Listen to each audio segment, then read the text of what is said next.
फिलोड्रोना। तर याचं जे वेल आहे ते माझ्या बाल्कनीच्या कोपऱ्यात मी लावलेलं आहे, कारण बाल्कनीत रेन हार्वेस्टिंगची एक पाईप आहे ती झाकण्याचा उद्देश माझा होता। तर हे दिसायलाही अतिशय सुंदर असं हा वेल असल्यामुळे मी त्याला तिथे लावलं होतं। पण आता सध्या जे उन्हाचं प्रमाण वाढलेलं आहे त्यामुळे तिथली जी पानं आहेत ती सगळी खराब व्हायला लागलेली आहेत।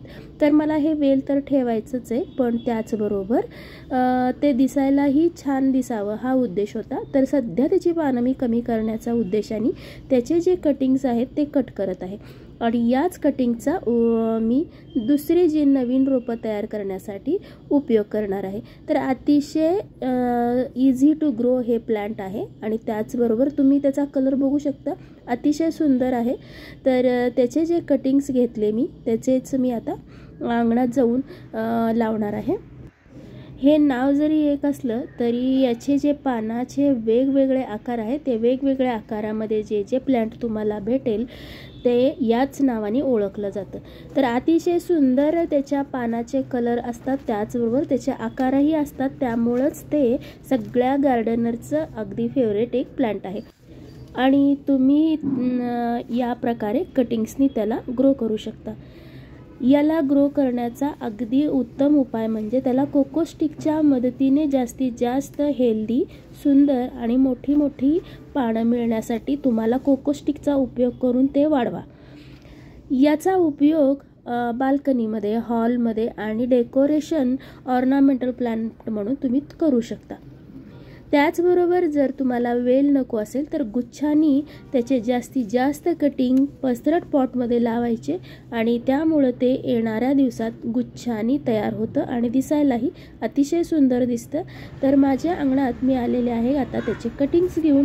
सध्या माझ्याकडं पॉट पण तयार आहे। हा पॉट मी भरलेला आहे गार्डन आणि किचन वेस्टनी आणि त्याचबरोबर जे गार्डनमधली जी माती होती तीही त्यात भरलेली आहे। प्रत्येक स्टिकचे खालची जी 4-5 पानं असतात ती काढायची आणि नंतर त्याचा जो कटिंगचा भाग असतो बऱ्यापैकी मातीत रोवायचा आणि मातीवर ढकलून दिली की मी वरून त्याला पाणी देणार आहे।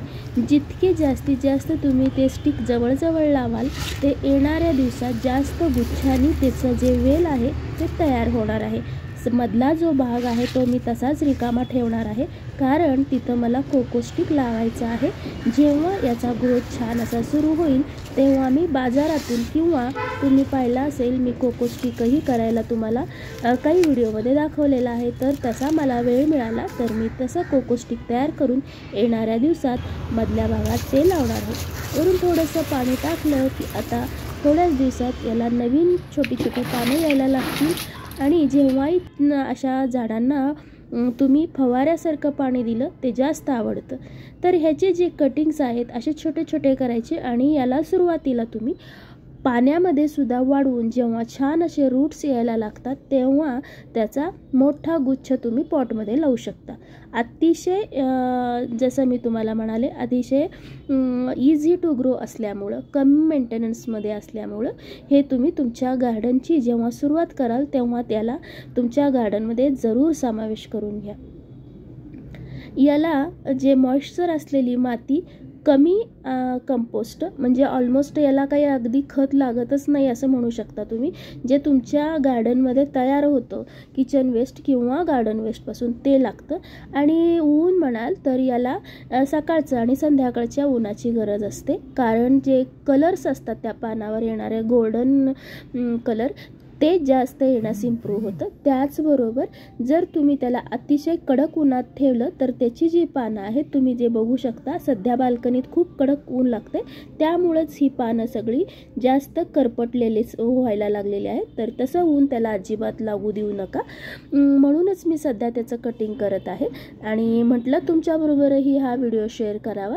तर तुम्हाला हा व्हिडिओ कसा वाटला ते जरूर कमेंट्समध्ये कळवा आणि कुठल्या प्रकारचे व्हिडिओ तुम्हाला बघायला आवडतील आणि माझ्या व्हिडिओ आवडत असतील तर लाईक आणि सबस्क्राईब जरूर करा की जेणेकरून येणारे व्हिडिओ तुम्हाला मिळण्यासाठी बेल आयकॉनही दाबा। असेच व्हिडिओ मी माझ्या ज्या अनुभवातून आलेल्या काही गोष्टी असतात त्या तुमच्याबरोबर मी शेअर करत असते आणि नवीन तुम्हाला जे काही टिप्स असतील तेही तुम्ही मला कमेंट्समध्ये कळवा की जेणेकरून या व्हिडिओच्या माध्यमातून मी त्या इतरांना पोहोचवण्याचा मदत होईल आणि अशाच ज्या माझ्या अनुभवातून व्हिडिओ येतील ते तुमच्याबरोबर मी जरूर शेअर करीन। Bye bye.